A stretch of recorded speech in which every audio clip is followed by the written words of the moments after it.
हल्ल्याच्या 24 तासांनंतरही सैफच्या हल्लेखोराला पकडण्यात पोलिसांना अपयश।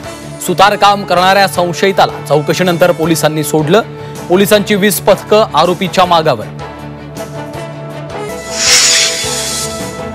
बीडमध्ये वाल्मिक कराडचा खंडणीखोरीचा धंदा।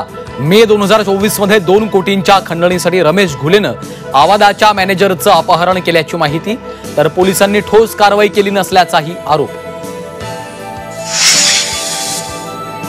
संतोष देशमुख खून खटल्यात उज्ज्वल निकमांच्या नियुक्तीवरनं राजकारण करू नये, फडणवीसांचा विरोधकांना सल्ला। निकमांच्या नियुक्तीचे फडणवीसांचे संकेत।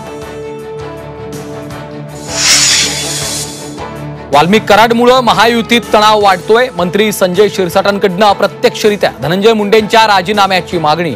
देशमुख हत्येनं सरकारच्या प्रतिमेला तडे गेल्याचा दावा।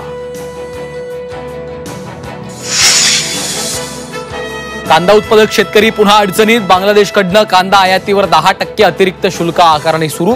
राज्यातील कांद्याच्या भावावर परिणाम होण्याची शक्यता। संभाजीनगरमध्ये आदर्श पतसंस्थेच्या ठेवीदारांचं आंदोलन।